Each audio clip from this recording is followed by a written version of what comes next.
Retired ఆఫీసర్లు ఇంకెందుకున్నారని మనకైతే ఈరోజు పత్రికాముఖంగా అయితే అప్డేట్ అయితే రావడం జరిగింది. వివిధ హోదాల్లో కొనసాగుతున్న వారి వివరాలు ఇవ్వాలన్న ప్రభుత్వం. అన్ని శాఖల కార్పొరేషన్లు, ఇతర సర్కారు సంస్థలకు ఆదేశం. ఇవాళ సాయంత్రం 5 గంటలలోపు వివరాలు పంపాలని సర్క్యులర్ని ఈరోజు మనకైతే అఫీషియల్గా అయితే న్యూస్ అయితే రావడం జరిగింది. రిటైర్ అయిన తర్వాత కూడా వివిధ శాఖల్లో కొనసాగుతున్న ఉద్యోగులపై రాష్ట్ర ప్రభుత్వం దృష్టి సాధించింది. ఇప్పటికే కొందరు రిటైర్ ఆఫీసర్లు ఇంటికి పంపగా ఇంకా ఎంతమంది ఉన్నారనే దానిపై ఫోకస్ పెట్టింది.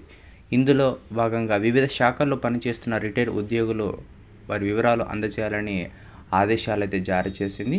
గత బీఆర్ఎస్ ప్రభుత్వంలో రీఅపాయింట్మెంట్ ఎక్స్టెన్షన్తో పాటు కాంట్రాక్ట్ అవుట్సోర్సింగ్ ప్రతిపాదనగా నియమితులైన రిటైర్డ్ ఉద్యోగులందరూ వివరాలు పంపించాలని సిఎస్ శాంతికుమార్ అన్ని డిపార్ట్మెంట్లకైతే మంగళవారం రోజు సర్కులర్ అయితే జారీ చేసింది.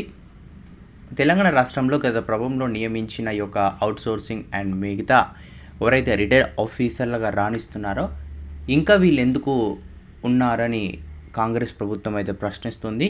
అలానే దీనికి సంబంధించిన విధి విధానాలు కూడా శాంతికుమార్కి అయితే పంపినట్టు సమాచారం. మరి తాను కూడా అన్ని డిపార్ట్మెంట్స్కి అయితే లెక్కలైతే రాశారు. త్వరలో వీరిని ఈ యొక్క జాబ్స్ నుంచి తీసే అవకాశం ఉన్నట్టయితే మనకైతే కల్పిస్తుంది.